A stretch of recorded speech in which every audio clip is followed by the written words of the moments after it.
Sabe, meus irmãos, como nós cantamos agora há pouco, o meu Deus sabe tudo o que eu preciso. A Bíblia Sagrada nos diz que antes que a palavra venha à nossa boca, Deus já sabe aquilo que nós vamos dizer, que nós vamos pedir, que nós vamos agradecer. É por isso que nós amamos esse Deus, meus irmãos. Aleluia.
Em todo o tempo, nós podemos dizer ao Senhor, obrigado, Senhor, por tudo o que tens feito e por tudo o que ainda vais fazer. Aleluia.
separava. Só o som dessa igreja. Diego, ajuda aí, Diego. Me separava, já não separa mais. A luz que outrora apagada, agora brilha e cada dia brilha mais. Só as mulheres, para adorar.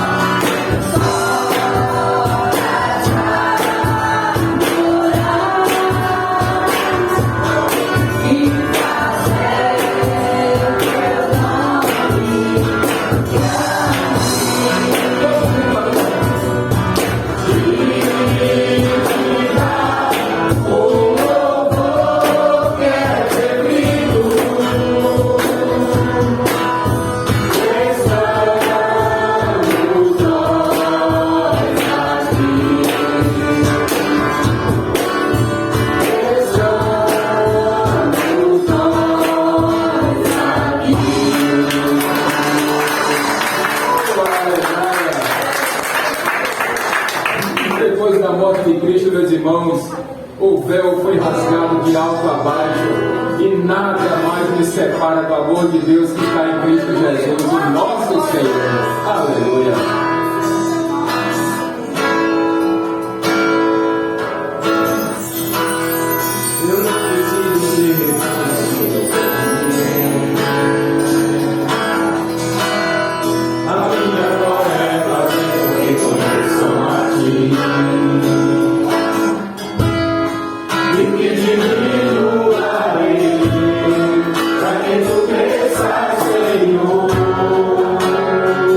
Mas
irmãos, é que nós não buscamos glórias para nós mesmos.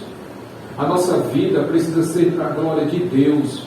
Aquilo que nós fazemos não precisa ser visto pelos homens, porque nós sabemos plenamente que quem precisa olhar por nós é Deus. Nós não precisamos de glória de homens, de elogio de homens. Nós precisamos sim agradar ao nosso Deus. Aleluia. Declaro o amor que você tem a Cristo, Senhor. Palavra de amor, de carinho, e o quanto você é grato a Deus.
Boa noite mais uma vez, irmãos. Boa noite. Eu convido você a abrir a sua Bíblia no segundo livro de Reis, capítulo 5. Segundo livro de Reis, capítulo 5. Irmão Daniel, você pode fazer a leitura, por favor? Amém. Do primeiro? Do versículo 1 até o versículo 14. Segundo livro de Reis, capítulo 5, versículo 1 até o 14, por enquanto. E quando você encontrar, fique de pé em reverência à palavra. Naamã, comandante do exército do rei da Síria, era muito respeitado e honrado pelo seu senhor, pois por meio dele o Senhor dera a vitória à Síria. Mas esse grande guerreiro ficou leproso. Ora, tropas da Síria haviam atacado Israel e levado cativo uma menina, que passou a servir a mulher de Naamã. Um dia ela disse à sua senhora: se o meu senhor procurasse o profeta que está em Samaria, ele o curaria da lepra. Naamã foi contar ao seu senhor que a menina era dizia. O rei da Síria respondeu: vá, eu lhe darei uma carta que você entregará ao rei de Israel. Então Naamã partiu, levando consigo 350 quilos de prata, 72 quilos de ouro e 10 mudas de roupas finas. A carta que levou ao rei de Israel dizia: Junto com esta carta, estou te enviando meu oficial Naamã, para que o cures da lepra. Assim que o rei de Israel leu a carta, rasgou as vestes e disse: Por acaso sou Deus, capaz de conceder vida ou morte? Porque este homem me envia alguém para que eu o cure da lepra. Vejam como ele procura um motivo para se desentender comigo. Quando Eliseu, o homem de Deus, soube que o rei de Israel havia rasgado suas vestes, mandou-lhe esta mensagem: Porque rasgaste tuas vestes, enviou o homem a mim, e ele saberá que há profeta em Israel. Então Naamã foi com seus cavalos e carros e parou à porta da casa de Eliseu. Eliseu enviou um mensageiro para lhe dizer: Vá e lave-se 7 vezes no rio Jordão. Sua pele será restaurada e você ficará purificado. Mas Naamã ficou indignado e saiu dizendo: Eu estava certo de que ele sairia para receber-me, invocaria de pé o nome do Senhor seu Deus, moveria a mão sobre o lugar afetado e me curaria da lepra. Não são os rios Abana e Fartá em Damasco melhores do que todas as águas de Israel? Será que não poderia lavar-me neles e ser purificado? Então foi embora dali furioso. Mas os seus servos lhe disseram: Meu pai, se o profeta lhe tivesse pedido alguma coisa difícil, o senhor não faria? Quanto mais quando ele apenas lhe diz para que se lave e seja purificado. Assim ele desceu ao Jordão e mergulhou 7 vezes conforme a ordem do homem de Deus. Ele foi purificado e sua pele tornou-se como a de uma criança. Obrigado, Deus, pela leitura da Tua Palavra. Que Teu Espírito Santo nos fale grandemente nessa noite, Pai, e nos transforme da mesma forma que o Senhor transformou Naamã. É assim que nós te agradecemos, Pai, em nome de Jesus. Amém. Podem sentar, irmãos. Antes de eu começar a exposição desse texto, meus irmãos, para que eu não me esqueça, eu peço que vocês estejam em oração pelo nosso irmão Davidson, esposo de Cícera. Ele está em Campina Grande nesse momento, está no hospital com o pai dele, e todas as orações da igreja, as suas, as minhas, as dele também, nesse momento, estão voltadas para que, se for do agrado do Senhor, se glorificar o nome do Senhor, que Ele ponha o pai de Davidson de pé de novo, meus irmãos, que Ele restaure a saúde de seu Davi, para que em breve ele possa estar de volta conosco, ao lado da sua esposa também, de Cícera, e para que nós possamos dar o testemunho, meus irmãos, de o quão bom tem sido nosso Deus. Mas, sobretudo, que seja feita a vontade do Senhor. Amém, gente? Amém. Dito isto, meus irmãos, pensem em um homem, um oficial de alta patente, um comandante de um grande exército, de um exército poderoso, o exército da Síria. Esse homem, conforme aí foi dito no versículo 1, esse homem era muito respeitado, não apenas pelo rei da Síria, mas por todos os habitantes daquele país. Esse homem também era um herói de guerra, havia vencido muitas batalhas. Esse homem tinha muita influência no reino sírio. Possivelmente esse homem só estivesse abaixo do rei, ou talvez de mais alguma pessoa. Era um homem muito respeitado, era um grande guerreiro. E mais, ele estava sendo usado pelo próprio Deus para que os decretos de Deus fossem cumpridos. Aí talvez você pense, são muitas qualidades para um homem que não é crente, e é verdade. Mas havia um defeito desse homem, ou um problema, vamos dizer assim. E qual era o problema de Naamã? Esse homem era leproso. E veja, meus irmãos, um grande guerreiro, um grande general, um homem muito respeitado, mas por conta da doença que havia acometido, ele não podia andar no meio das pessoas, porque não era somente em Israel que um leproso precisava se afastar das pessoas. Outros países também. Ninguém gostava de ficar perto de um leproso, porque era uma doença contagiosa, era uma doença feia aos olhos, ruim para o nariz, porque era uma doença que também provocava ali umas feridas e aquilo ali dava mau cheiro.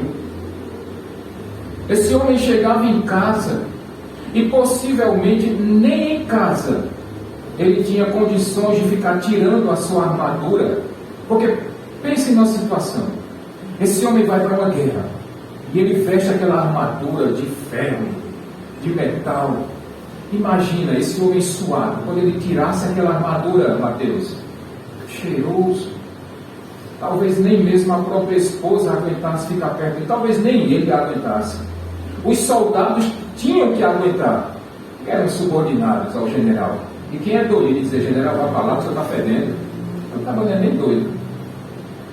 Mas, irmãos, aquilo promovia um certo afastamento social para Naamã, e certamente trazia grande sofrimento. Mas além do problema da lepra, esse homem também tinha um problema que talvez fosse muito maior do que a lepra. Era o grande orgulho, a grande soberba deste homem. Esse homem, ao longo da exposição, vocês vão ver que era um homem muito arrogante. E sabe, meus irmãos, quem é especialista em quebrar a arrogância? É Deus. E Deus iria tratar esse homem chamado Naamã. Deus ia fazer com que aquele queixo duro, aquele pescoço duro fosse quebrado. Aquele nariz empinado, ele teria que descer. Porque, meus irmãos, diz a Bíblia Sagrada que a soberba precede a queda. E que Deus, ele rejeita o orgulhoso, mas ele acolhe aquele que tem um coração contrito e quebrantado. O próprio Senhor Jesus, nas bem-aventuranças, em nenhum momento ele disse: bem-aventurado o orgulhoso, mas ele disse: bem-aventurado os humildes. Portanto, meus irmãos, Naamã vai ser curado do seu orgulho. Naamã vai ser tratado. E sinceramente eu espero que, assim como Naamã foi tratado, que todos nós saíamos tratados daqui da igreja essa noite, pela pregação da palavra do Senhor. Diz o texto, meus irmãos, que em uma dessas batalhas, Naamã foi a Israel e ele acabou trazendo uma menina cativa, uma mocinha escrava. E essa mocinha Naamã levou para dentro da sua própria casa, para que ela fosse serva da esposa de Naamã. E sabe o que eu acho mais interessante, meus irmãos, no servo de Deus? É que aquela menina tinha tudo para maldizer Naamã. Afinal de contas, Bia e Carol, ela tinha sido levada escrava, tinha sido raptada da sua casa, ela tinha sido sequestrada do seu lar, e agora ela estava trabalhando na casa de um povo estranho, com cultura estranha, com modos estranhos. Mas ao invés de amaldiçoar Naamã, sabe o que foi que ela disse? Ah, se o meu Senhor conhecesse o homem de Deus que está lá em Samaria, ele seria curado. Ao invés, pense na primeira lição, Luana. Ao invés de nós amaldiçoarmos aqueles que nos fazem mal, a Bíblia nos ensina a abençoá-los. Pense numa primeira lição que nós já levamos nessa noite da nossa vida. Mas não apenas isso, meus irmãos. Naamã tinha muitas características negativas. E talvez você se identifique com alguma dessas características negativas dessa noite. E Deus iria tratar isso na vida de Naamã. E eu vou começar a apresentar agora alguma dessas características negativas. E talvez você se identifique com alguma delas. E o que eu espero, no final deste culto, que você possa testemunhar positivamente que Deus já está começando a tratar isso na sua vida. A primeira lição que Naamã aprenderia com esse instante, meus irmãos, é que nós não podemos e não devemos depositar a nossa esperança em homens, mas em Deus. Veja que Naamã, após ouvir o que aquela mocinha falou, ele foi lá comentar isso com o rei da Síria. Mas acontece, meus irmãos, que Naamã, sendo um homem não crente, talvez na cabeça dele ele tivesse pensado: se a ciência daqui do meu país não deu conta, será possível que um homem vai orar e eu vou ficar sã? Acho difícil. Mas sabe aquele negócio que não tem nada a perder? Porque isso a gente espera, meus irmãos, de um não crente. Orgulho, vaidade, arrogância. Ruim é quando nós ouvimos isso de uma pessoa que é crente. Mas então Naamã foi ao encontro do rei da Síria e ele disse: Senhor, a mocinha lá da minha casa disse que se eu procurar lá um homem lá em Israel, eu serei curado. E assim o rei da Síria procedeu, preparou uma carta e mandou que Naamã levasse ao rei de Israel. Porque, meus irmãos, o que Naamã não entendia é que a glória nunca é dos homens. A fonte de todo o poder não se encontra nos homens. A fonte de todo o poder está no próprio Deus. É bem verdade também que Deus capacita com dons e talentos. E nós sim, nós cremos no dom de cura. Nós cremos no dom de profecia, no dom de línguas. Nós cremos no dom de interpretação de línguas. Nós cremos em tudo isso. Mas acontece que isso não é nosso, nos foi dado por Deus. E não é para a nossa glória, é para a glória de Deus. E Naamã aprenderia isso, meus irmãos, que nós não podemos depositar todas as nossas esperanças em homens. Veja, eu não posso mudar a sua vida, quem muda a sua vida é Deus. Eu posso aconselhá-lo, mas quem tem o poder de transformar a sua vida é Jesus. Eu não tenho esse poder, mas Jesus tem. Eu sou apenas o que abre a boca e anuncia as verdades que estão contidas no Evangelho. A segunda lição que Naamã aprenderia naquela noite, meus irmãos, é que o favor de Deus não pode ser comprado. Ele é dado de graça e por graça. Veja, meus irmãos, que Naamã, eu acho que ele pensava que era brasileiro. Ele achava que podia dar um jeitinho, e por isso ele foi com uma carta de recomendação na mão. Por outro lado, Naamã levava uma grande quantia, 350 quilos de prata. Ei, é prata com força. 350 quilos de prata. Dava para a gente colocar cerâmica lá já na igreja? Não apenas isso, 72 quilos de ouro. Será que dava para a gente pintar e remodelar tudo lá? Mas não apenas isso, também 10 mudas de roupas finas. Meus irmãos, Naamã talvez tenha ouvido um ditado popular que nós ouvimos muito aqui, aquele que diz que aonde dinheiro e pancada for e não resolver, é porque foi pouco. Balela, meus irmãos, falácia. Isso não deve estar presente na minha e na sua cabeça, no meu e no seu coração. Naamã achou que com dinheiro ele conseguiria comprar o favor de Deus. Mas para o engano dele, ele chegou na frente da porta da casa do profeta Eliseu. E chegando lá, o profeta Eliseu nem da porta para fora foi. Eliseu mandou lá um funcionário dele e disse: vá lá falar com Naamã. Mas o próprio Eliseu nem o rosto lá fora botou, para que Naamã aprendesse que um favor de Deus não pode ser comprado. O problema é que nós achamos, meus irmãos, que a gente pode subornar as pessoas para receber favores, e pela misericórdia, crente não suborna, crente não recebe suborno, crente não paga e não recebe propina. Outra coisa que tem acontecido, infelizmente, é que tem pessoas que vão para a igreja precisando de um favor de Deus, precisando que Deus transforme alguma coisa na vida dela.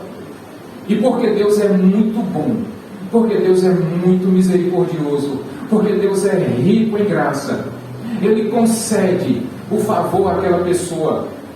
E quando a pessoa recebe o favor, o que é que ela faz? Vai-se embora, nunca mais põe os pés na igreja.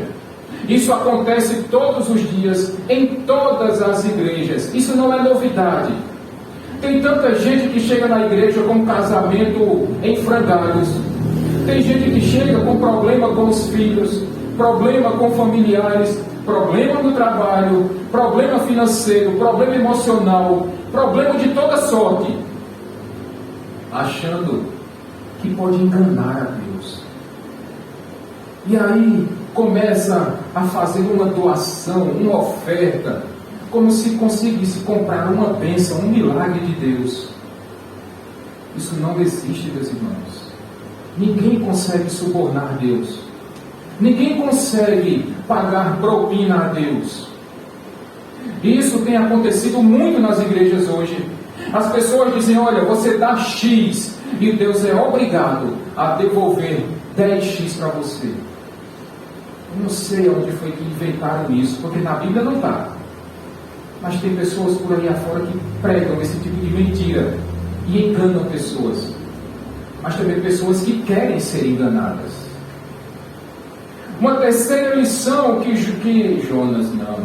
que Naamã aprendeu é que Deus não se importa, Jair, com títulos e nem com posição social. Veja, meus irmãos, Naamã chegou na frente da casa de Jair, na frente da casa de Eliseu. Jair, será possível? Naamã chegou na frente da casa de Eliseu com uma grande parte ali do seu exército, com carros, com cavalos, com cavaleiros, achando que impressionaria o profeta. Ah, meus irmãos, Naamã achando que porque era general, ele poderia ali surpreender a Deus, poderia ali impressionar a Deus. Mas enquanto Naamã era general de um exército, ele estava indo ao encontro do Senhor dos exércitos. Ele achava que estava indo visitar um homem de Deus, mas na verdade foi o próprio Deus que levou Naamã ali, para que Naamã aprendesse que não é por posição social, não é por aquilo que você tem, não é apenas pelos diplomas acadêmicos que você tem. Deus não se importa com nada disso. Veja, todo o seu dinheiro, junte toda a sua renda, toda a sua riqueza. E o que é isso comparado com Deus, que é dono de todo o ouro e de toda a prata? Será que você consegue impressionar a Deus construindo uma casa muito bonita? Se Deus construiu, se Deus criou, melhor dizendo, o universo. Será que você consegue impressionar a Deus ensinando, pregando, discipulando? Se Deus foi que criou todas as coisas, se o Senhor Jesus é o verbo da vida, se o Senhor Jesus é a palavra viva que desceu do céu, como é que nós vamos conseguir impressionar a Deus? E Naamã, coitado, achando que porque trazia os seus cavalos e cavaleiros, ele impressionaria a Eliseu, e Eliseu nem lá fora foi. Não dá para impressionar a Deus, não dá para impressionar, para surpreender ao nosso Deus. Veja uma quarta coisa que Naamã ia aprender, meus irmãos, e eu espero que até agora você não tenha se identificado com nenhuma dessas características, mas se você se identificou, tem mais algumas. Naamã aprenderia que ele não poderia ou não deveria depositar toda a sua expectativa em coisas e pessoas. Sabe, meus irmãos, quando Naamã chegou ali, ele achava que, pelo fato de ele idealizar na cabeça dele que quando ele chegasse em Israel, pelo fato de ele ser um general, tudo aconteceria conforme ele havia planejado. Mas na cabeça dele, Mateus, ele esqueceu que as coisas que nós pensamos nem sempre funcionam, porque quem determina as coisas não somos nós, quem determina tudo é Deus. E Naamã achava que quando chegasse na casa de Eliseu, Eliseu sairia, abriria a porta, e ele ficaria de pé, e ele invocaria o nome de Deus, e ele passaria a mão, e ali Naamã ficaria curado. Muitas vezes nós criamos expectativas em cima de pessoas. Às vezes a gente conhece uma pessoa e começa uma amizade. E sabe uma característica, meus irmãos, que nós temos? Quando é por nossa conta, a nossa expectativa é bem pequenininha. Mas quando nós idealizamos e nós esperamos das outras pessoas, deste tamanhão. Porque nós esperamos mais dos outros do que de nós mesmos. Há uma outra expectativa que muitas vezes se frustra, e aqui as mulheres, principalmente as mulheres casadas, sabem do que eu estou falando. Às vezes vocês idealizam aquele príncipe do cavalo branco, aquele que vai chegar montado com uma roupa branquinha, uma espada colocada na bainha, aquele cavalo que não tem uma manchinha nele, que nem relinchar para fazer barulho ele não faz, aquele lorde que quando for passar na lama, ele vai tirar a capa dele para você pisar, para não sujar o salto do sapato. Isso só tem em Hollywood, gente. Na vida real, sabe qual é o homem de verdade que você recebe todos os dias em casa? Aquele homem que passa o dia fora trabalhando, que chega suado, com a camisa suja, porque estava lá pegando mão na massa. Às vezes a mão é áspera, porque não é limpa, não é lisinha, porque não passa hidratante, igual o príncipe lá. É o homem que quando chega o sapato está sujo, mas não é porque ele estava jogando bola, é porque estava trabalhando, pegando no pesado. Muitas vezes chega cansado, enfadado em casa, e às vezes quando toma banho, que deita no sofá, só no outro dia. Esse é o homem de verdade, que eu espero que esteja chegando na sua casa todos os dias. O homem trabalhador, que traz o pão nosso de cada dia, que traz a provisão, o sustento para casa. É aquele homem que vai lhe proteger, é o homem que vai trazer a garantia e a segurança que você espera. Esse é o homem da vida real, esse é o homem da realidade, não é daquele de Hollywood. Homens, vocês esperam chegar todos os dias em casa com aquela mulher, com aquela roupinha, é porque tem solteiros aqui, eu vou pular essa parte. Mas aí você espera chegar em casa com a sua mulher, ela não pode ter cheirinho de fritura, ela não pode estar com o cabelo desarrumado, ela tem que estar com aquele perfume que você deu de presente a ela. Ei, dê presente à sua esposa. Você quer sua mulher cheirosa, mas não quer dar um presente a ela, um perfume bacana. Mas você quer chegar em casa e quer ver a esposa cheirosa, a comida quentinha lhe esperando, quer ver aquela mesa arrumada, aquela mesa posta. Ah, meus irmãos, ajude sua esposa. Você deixa tudo em cima do espinhaço dela. Aí a pobre da mulher passa o dia limpando, varrendo, passando, esfregando, cozinhando. Aí quando chega de noite, você quer a mulher toda bonitona, cheia de energia. Existe isso? Normalmente não. Mas nós criamos essas expectativas. E quando isso não acontece, a gente se frustra. Foi o que aconteceu com Naamã. Ele esperava, quando ele chegasse, Eliseu estendesse ali um tapete vermelho para ele. Só o meu general, eu vou fazer uma oração de pé. Não podia nem ser sentado, não, tinha que ser de pé. Vou fazer uma oração de pé, vou erguer as mãos aqui, e você vai ver que o meu Deus vai até fazer algo mais para você, porque você é o general. Isso não existe, meus irmãos. Não acumule tantas expectativas, porque você corre o risco de se frustrar. as coisas não acontecem do jeito que você quer. Lembrem-se de quantas vezes o Senhor Jesus realizou milagres. Por tantas e tantas vezes, Felipe e Tatiana, o Senhor Jesus curou pessoas à distância, como aquele servo do centurião, ou como a filha daquela mulher de Sírio-Fenícia. Outras vezes o Senhor Jesus foi ao encontro dessas pessoas. Vocês se lembram quando Jesus foi à casa de Jairo e Jesus ressuscitou a filhinha de Jairo? Ou quando Jesus ressuscitou o filho daquela viúva de Naim, e aquele rapaz estava dentro de uma urna funerária, e Jesus foi lá e deu uma ordem e disse: fique de pé, meu filho, volte para sua mãe, para sua família.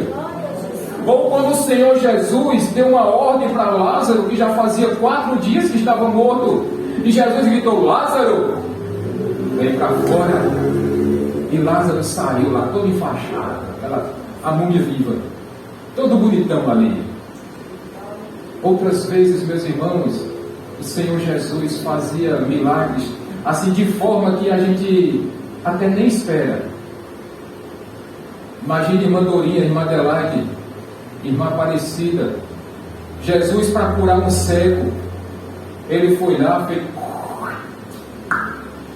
cuspiu no chão, fez uma laminha ali, Daniel, fez aquela laminha ali, juntou, colocou na mão e fez, ó, no olho do cego. Disse: fique bom, meu filho, você agora vai enxergar. Outra vez eu preguei isso, teve umas irmãs que disseram: capaz, mas é os cuspe de Jesus, não é o meu não.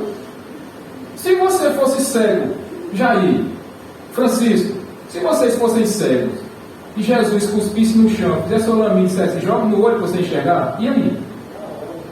Na hora. Mas acontece que é o cuspe de Jesus, né? Talvez outras pessoas vão dizer: mas pastor, podia ser pelo menos assim a lágrima de Jesus, podia ser pelo menos Jesus encostando, assim como fez com a filha de Jairo. Mas não somos nós que determinamos o que Deus faz. A vontade é dele, e cabe a você e a mim nos submetermos à vontade de Deus. Veja, meus irmãos, que 4 lições nós aprendemos. As 2 últimas lições que nós vamos ver que Naamã aprendeu, e eu espero que você também esteja levando em consideração, ainda foram feitas antes que ele desse os mergulhos no Rio Jordão. Mas Naamã aprenderia com aquele exemplo que não se pode desvalorizar aquilo que Deus valoriza. Veja, meus irmãos, naquele momento Naamã ficou indignado e ele ficou bravo demais. Ele disse: lá em Damasco tem 2 rios, o rio Abana e o rio Farfar, muito melhores do que esse riozinho que vocês têm aí. Eu poderia mergulhar 7 vezes lá e eu poderia ficar curado. Mas acontece que Naamã é daquele tipo de gente, eu não sei se vocês conhecem, sabe aquele tipo de pessoa, Davidson, que coloca gosto ruim em tudo para ele não presta. Se você disser que tem um carro 95, ele vai dizer: o meu é 2012. Se você diz que tem uma casa com 3 quartos, ele vai dizer: a minha tem 5. Se você disser que comprou um sapato, ele vai dizer: eu comprei 3. Ele sempre vai querer fazer com que o dele seja melhor do que o seu. Não sei se você conhece pessoas assim. Esse tipo de gente é chata, né? Eles sempre desvalorizam aquilo que você tem para que o dele sempre seja melhor. Provavelmente, Rosinaldo, deva chegar muita gente assim lá na oficina, não chega? Desmerece o seu trabalho para poder querer jogar o preço lá para baixo. E o que Naamã estava fazendo aqui era exatamente isso, desvalorizando o Rio Jordão, fazendo o gosto ruim, reclamando. Olha que ele ainda falou para os discípulos, os soldados dele: mas será possível? Os rios bons que eu tenho na Síria, e esse profeta me manda mergulhar no Rio Jordão. desvalorizando aquilo que era de Deus, que Deus havia criado. E finalmente, meus irmãos, uma última lição que nós encontramos, dentre tantas outras que nós poderíamos nessa noite, é que Naamã aprenderia a ser confrontado. Naamã, quando chegou na frente da casa de Eliseu, ele esperava que Eliseu fosse carregá-lo no colo praticamente. Mas não foi isso que aconteceu com Naamã, e tão pouco com Eliseu. Eliseu mandou, foi um funcionário seu, disse: olha, o profeta mandou você ir lá para o Rio Jordão, você vai lá, dá 7 mergulhinhos lá. Mas Naamã ficou tão contrariado, Naamã ficou tão indignado, que ele simplesmente, vai-se embora. Vai-se embora. Ah, mas não me atendeu do jeito que eu queria, então eu vou embora.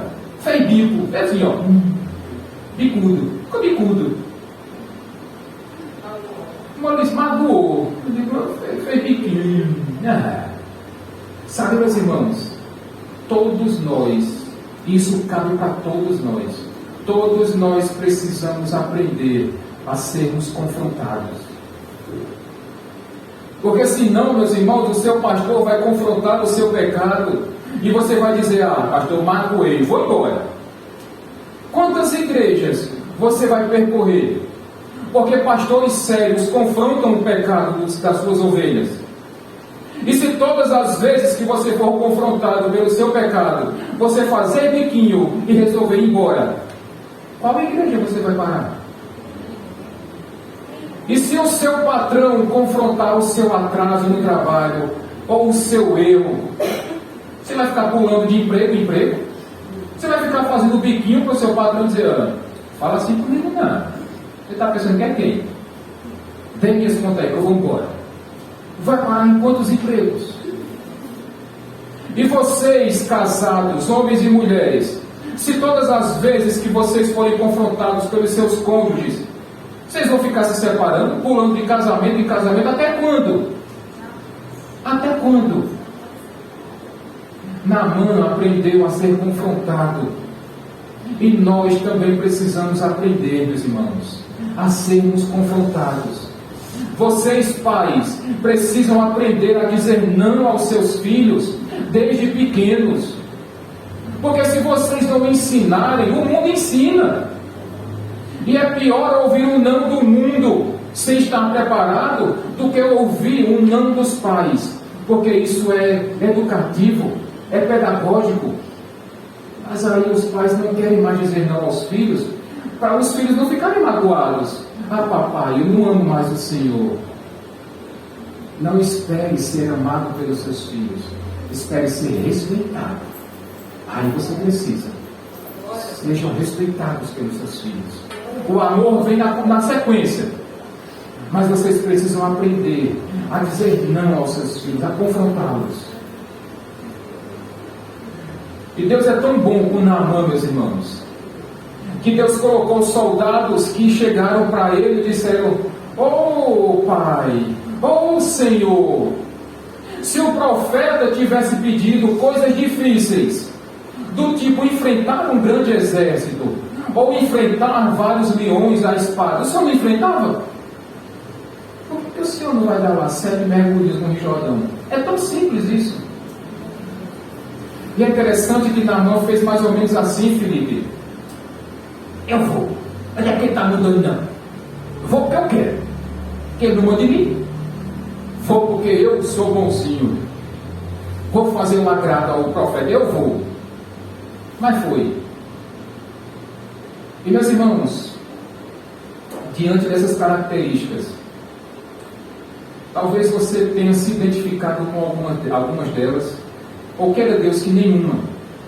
Mas talvez você conheça alguns Naamãs na vida. Talvez você próprio esteja agindo como um Naamã. E essas qualidades ruins que nós vimos aqui, Deus tratou na vida de Naamã. E eu espero que Deus também esteja tratando isso na sua vida nessa noite. Eu espero que você saia daqui restaurado. E veja, eu não poderia finalizar essa mensagem desse jeito Porque essa é só a primeira parte da mensagem. Naamã mergulhou 7 vezes no Rio Jordão. E é interessante, meus irmãos, que quando nós ouvimos a respeito de Israel, quando você olha a geografia de Israel, é interessante porque ali em Israel tem um rio, um mar chamado Mar da Galileia, que na verdade nem é um mar, é um grande lago. E esse lago, Luana, fica mais ou menos 200 metros abaixo do nível do mar. E esse rio Jordão vai passando. E sabe o que significa, meus irmãos? Jordão, descedor, ou o que desce.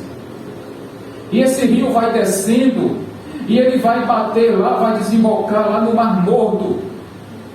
Esse Mar Morto fica um pouquinho mais de 400 metros abaixo do nível do mar. E esse rio vai descendo. E sabe por que Naamã precisava mergulhar no Rio Jordão? Sabe por que não servia para Naamã o rio Abana e o rio Farfar? Porque Abana e Farfar significa rio de ouro e rio caudaloso. Agora vocês pensem num homem arrogante e prepotente como Naamã. Se ele mergulhasse e fosse purificado no rio de ouro, esse homem ia ficar contando vantagens, Carol. Se ele mergulhasse naquele rio caudaloso, ele sairia tão mais soberbo o quanto ele era, ou até mais. Era necessário que ele entrasse no Rio Jordão. Era necessário que ele descesse. Porque Deus queria quebrar o orgulho de Naamã. Deus queria quebrar a arrogância, a soberba, a prepotência daquele homem.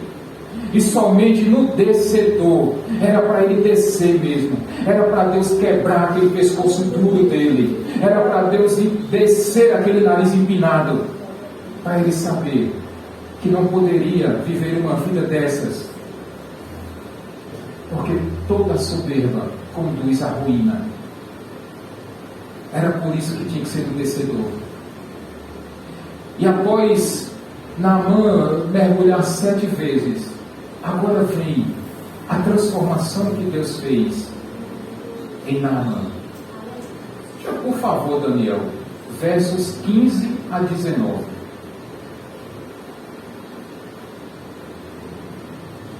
Então Naamã e toda a sua comitiva voltaram à casa do homem de Deus. Ao chegar diante do profeta, Naamã lhe disse: agora sai, que não há Deus em nenhum outro lugar, senão em Israel. Por favor, aceita o presente do teu servo. O profeta respondeu: juro pelo nome do Senhor, a quem sirvo, que nada aceitarei. Embora Naamã insistisse, ele recusou.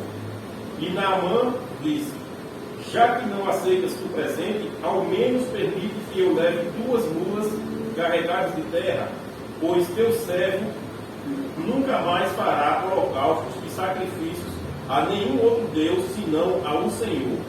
Mas que o Senhor me perdoe por uma única coisa: quando meu Senhor vai adorar no templo de Rimmon, eu também tenho que me ajoelhar ali, pois ele se apoia em meu braço.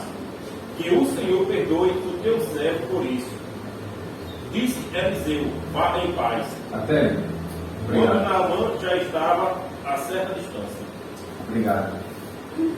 Perceba, meus irmãos, que agora Deus fez a restauração desse homem, a restauração externa daquele homem foi ele ter a sua pele restaurada, ficou com pele de criança, a lepra desapareceu, mas essa cura exterior era o de menos para Naamã. Deus não apenas curou o exterior, mas Deus também curou o interior de Naamã. Vocês lembram, meus irmãos, que Naamã foi à casa de Eliseu com 350 quilos de prata, 72 de ouro e 10 mudas de roupas finas, querendo comprar um favor de Deus, um milagre de Deus. E o profeta recusou. Mas quando agora Naamã foi abençoado, Naamã foi curado por Deus, Se fosse outro, teria ido embora. Afinal de contas, Cícera, ele já recebeu o milagre dele, então ele podia ir embora. Mas não. Naamã volta com toda a sua comitiva. E ele vai mais uma vez ao encontro do profeta Eliseu. E veja, meus irmãos, que ao contrário da primeira vez, ele agora não quer comprar a bênção, mas por gratidão, ele quer oferecer agora um presente. Vejam como mudou agora a atitude de Naamã. Ele agora não quer comprar o favor, mas em forma de gratidão, ele quer abençoar o profeta. Ainda assim o profeta recusou. Outra coisa que Naamã fez, meus irmãos, ele foi recebido pelo profeta. Quando o profeta Eliseu, na primeira vez, mandou um dos seus servos, agora não. Agora que esse homem havia sido restaurado, foi o próprio profeta Eliseu que foi recebê-lo. Naamã professou a sua fé de forma, meus irmãos, que demonstra claramente a mudança desse general.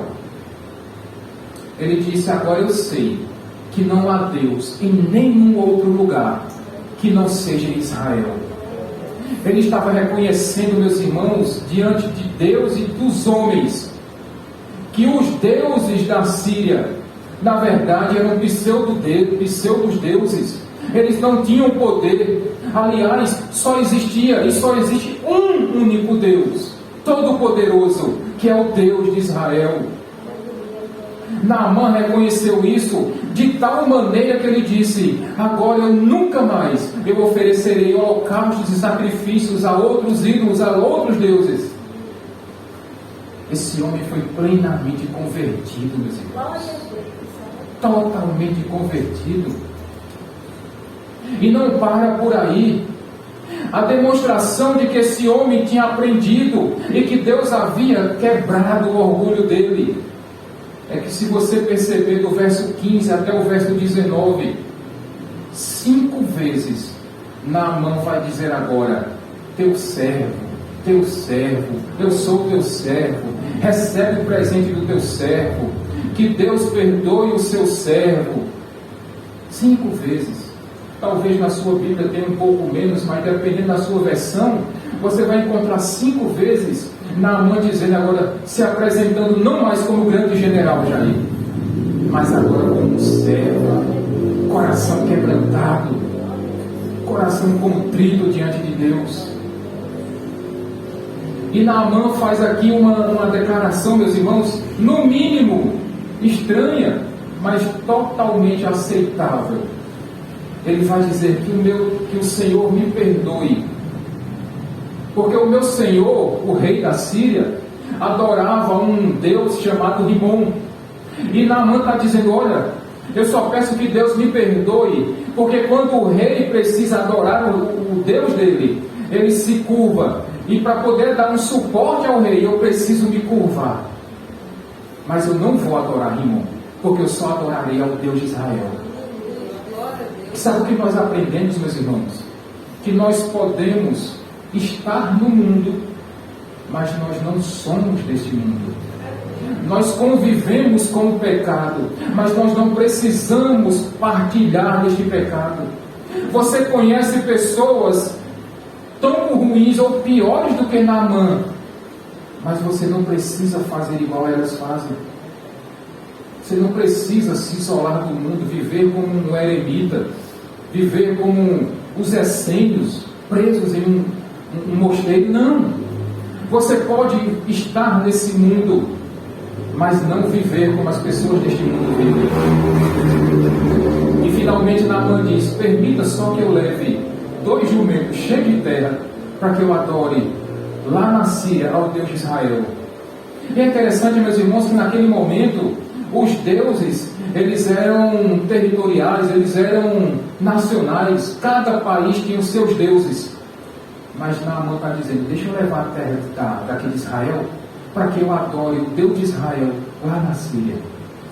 E quando Naamã faz isso, meus irmãos, ele está praticamente sendo um desertor. ele está traindo o seu país, mas ele, pouco se importa, porque agora ele só adora ao Deus verdadeiro, ele só oferece sacrifícios ao Deus verdadeiro, ele só se curvará ao Deus verdadeiro, e ele só será servo agora do Deus verdadeiro. Glória a Deus. Naamã teve a sua vida transformada, e eu espero que nessa noite, tal qual aconteceu com Naamã, se existe alguém nessa noite aqui que precisa de restauração na sua vida, que precisa se reencontrar com Deus, ou que na verdade precisa conhecer o Deus verdadeiro, o Deus de Israel, que essa transformação aconteça na sua vida. Eu espero que o dia seja hoje, porque assim como Deus mudou a história de Naamã, Deus também pode mudar a sua vida. Precisa que para isso você se prostre somente a Ele, que você reconheça que somente Jesus pode salvar você dos seus pecados, pode perdoar a sua culpa, pode anular a sua dívida. Veja, meus irmãos, o orgulho daquele homem foi substituído por temor, por reverência a Deus. E eu ouvi isso há um tempo atrás. Eu estava esperando uma oportunidade para repetir isso aqui na igreja. Você pode ser ovelha e você pode ser lobo. Mas sabe quem é que cuida? Quem protege o lobo? É o próprio lobo. Mas sabe quem é que protege a ovelha? É o pastor. Eu sugiro a vocês que prefiram ser ovelhas, porque aí vocês serão protegidas pelo pastor. Mas se vocês quiserem ser lobos, talvez dizendo assim, pastor, mas o mundo está muito difícil. Se eu for ovelha, eu vou ser engolido. É preferível ser lobo, pois sabe que você vai estar entregue à sua própria sorte. Mas se você optar por ser ovelha, sabe que você vai ter um pastor que está cuidando de você, protegendo você, livrando você, tomando conta de você. Vamos ficar de pé, meus irmãos. Para você fazer uma avaliação da sua vida e ver se há algo que precisa ser retirado.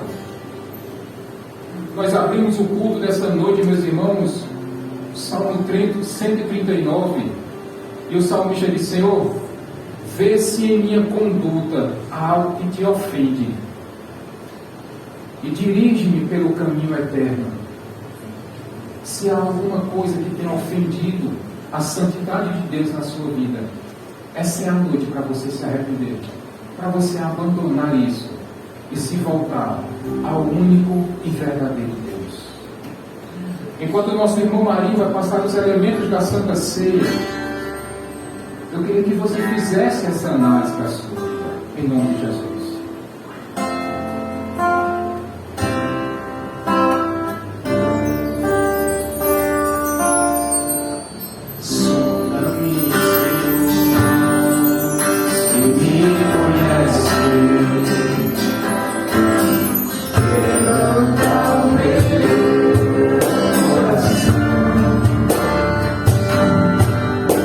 Transforma-me conforme a tua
Ao pegar neste pão, meus irmãos, nós lembramos que o Senhor Jesus nos ensinou a ser humildes. Ele disse: aprendei de mim, que sou humilde e manso de coração.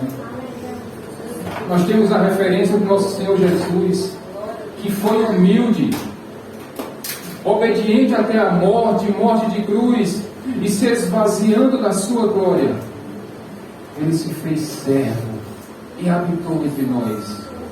Mesmo sendo Deus, ele não tomou, não fez por usurpação ser igual a Deus, e simplesmente ele se esvaziou da sua glória. E ao comermos deste pão, eu quero que você não esqueça que o nosso maior e melhor professor é o nosso Salvador, Jesus Cristo. Comamos todos.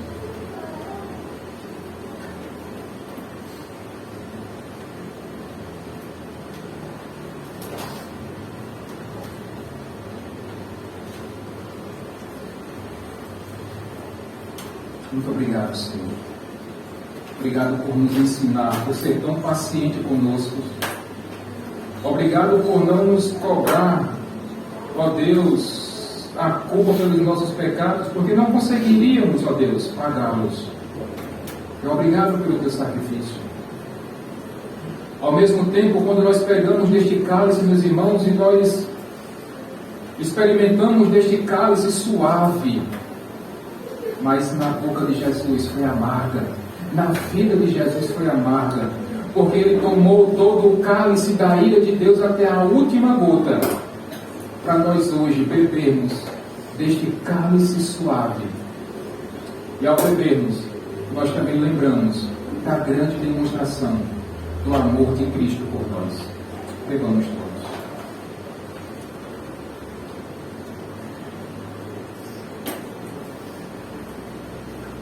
Mais uma vez, Senhor, nós te agradecemos e pedimos, Pai, que o Senhor sonde os nossos corações, o Senhor que conhece o mais profundo do nosso ser, o Senhor sonde, ó Pai, a nossa vida e vê se há alguma coisa em nós, ó Deus, que está ofendendo a Tua santidade, se há algo que nós estamos fazendo, ó Deus, que está indo contra a Tua vontade.